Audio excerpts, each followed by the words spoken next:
Student, अब volume 1 का exercise 55 and 56 का डिबेट खोला जाएगा। Ready start. सभापति महोदय, वित्त मंत्री महोदय ने जो बजट सदन के सामने प्रस्तुत किया है वह बहुत ही बुद्धिमानी के साथ तैयार किया हुआ बजट है। उन्होंने कोशिश यह की है कि अमीर और गरीब कोई भी कर से बच न पाए, लेकिन उन्होंने उद्योगपतियों को थोड़ी सी छूट भी दी है। जो बड़े बड़े पूंजीपति लोग हैं उनको कर से कुछ मुक्त किया है, कुछ सुविधाएं दी हैं। मैं नहीं समझ पाया हूं कि ऐसा उन्होंने क्यों किया है। वह जो चाहेंगे उसको करेंगे, लेकिन मैं भी जो सोचता हूं उसको आपके सामने रखना चाहता हूं। इस विषय पर 3-4 दिन से चर्चा हो रही है। मैंने उसको सुना है। इस या उस पक्ष के किसी भी माननीय सदस्य ने यह निवेदन नहीं किया है कि खाद और पंपिंग सेट के ऊपर जो कर लगाया गया है वह उचित है। सभी ने यह कहा है कि उसको माफ़ कर दिया जाना चाहिए। जब सारे देश के लोग, सभी प्रतिनिधि एक आवाज़ से कहते हैं कि खाद और पंपिंग सेट के ऊपर कर न लगाया जाए, तो मैं समझता हूं कि उनको इस बात को मान लेना चाहिए। ऐसी कोई बात नहीं की जानी चाहिए जिससे किसान रुष्ट हों, उनके उत्पादन में बाधा पड़े। भारत गांवों में बसता है। 80% लोग गांवों में रहते हैं। हम गांधी जी के विचारों का अनुपालन करते हैं। गांधी जी ने जो कुछ भी कहा गांव के लोगों के लिए कहा, ग्रामीण जनता के लिए कहा। उन्होंने गांवों के लोगों को उठाने की बात कही। कोलकाता, चेन्नई, मुंबई, दिल्ली आदि शहरों के रहने वाले लोगों की ही उन्नति हो और गांवों में रहने वालों की न हो, ऐसा उन्होंने कभी नहीं कहा। वित्त मंत्री महोदय भी गांधी जी का शिष्य अपने आप को कहते हैं और उनका रूप अपने रूप में देखते हैं, और वह हैं भी।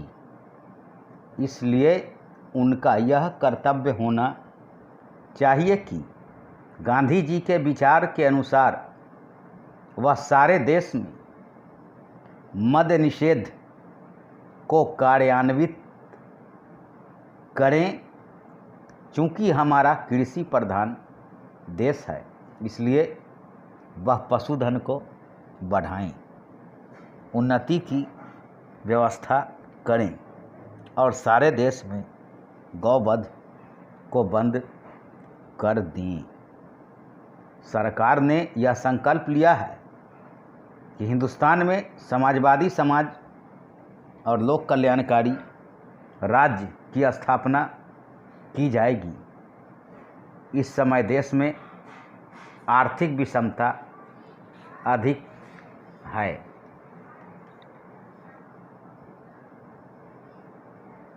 सभापति महोदय, एक व्यक्ति की आमदनी 3-4 आने और दूसरे की 10-20 हज़ार रुपये है।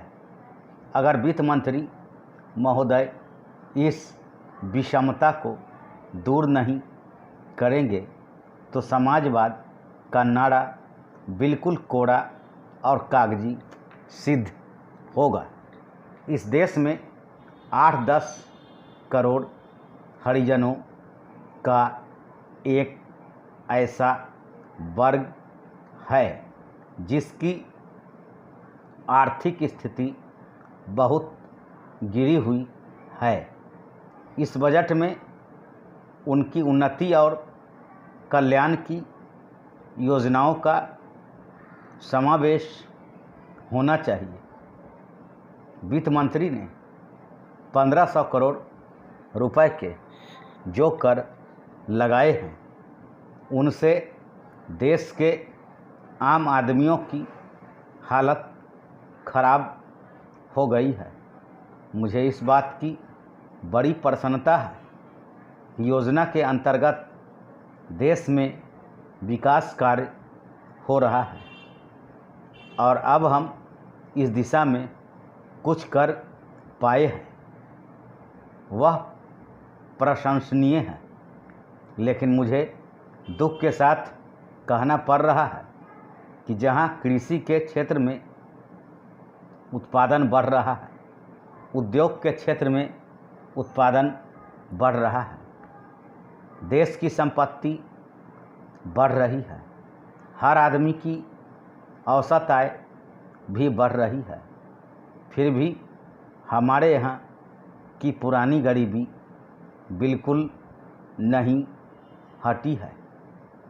मैं समझता हूँ कि यह इस सदन के लिए और सरकार के लिए विचार करने का विषय है कि क्या कारण है कि जब हम 55 वर्ष से अपने देश की गाढ़ी कमाई का रुपया और दूसरे देशों से कर्जा लेकर बड़ी बड़ी रकमें देश के विकास के लिए खर्च कर रहे हैं और देश में धन भी पैदा हो रहा है, तब भी देश में जो लोग गरीब हैं उनकी गरीबी दूर नहीं हो पा रही है। क्या यह आश्चर्य की बात नहीं है? मैं समझता हूँ कि इस पर विचार किया जाए। यह ठीक है कि हम समाजवाद के रास्ते पर जा रहे हैं, लेकिन समाजवाद के रास्ते पर ठीक ठीक चलें तो भी हम यह अनुमान नहीं लगा पाते कि कितने वर्षों में हमारे देश की गरीबी दूर होगी। यह ठीक है कि हम योजना के तरीकों पर काम कर रहे हैं, लेकिन इस बात को देखने की आवश्यकता अब पैदा हो गई है कि देश में जो धन पैदा होता है वह कहाँ जाता है। इतनी प्रगति होने पर भी हम देखते हैं कि गरीबी दूर नहीं हो पा रही है। गरीबों को खाने के लिए अन्न नहीं मिलता, पहनने के लिए कपड़ा नहीं मिलता। इसका क्या कारण है? यह गंभीरतापूर्वक सोचने की बात है। यह समस्या समाजवाद का प्रस्ताव पास करने से ही हल नहीं होगी। धन्यवाद।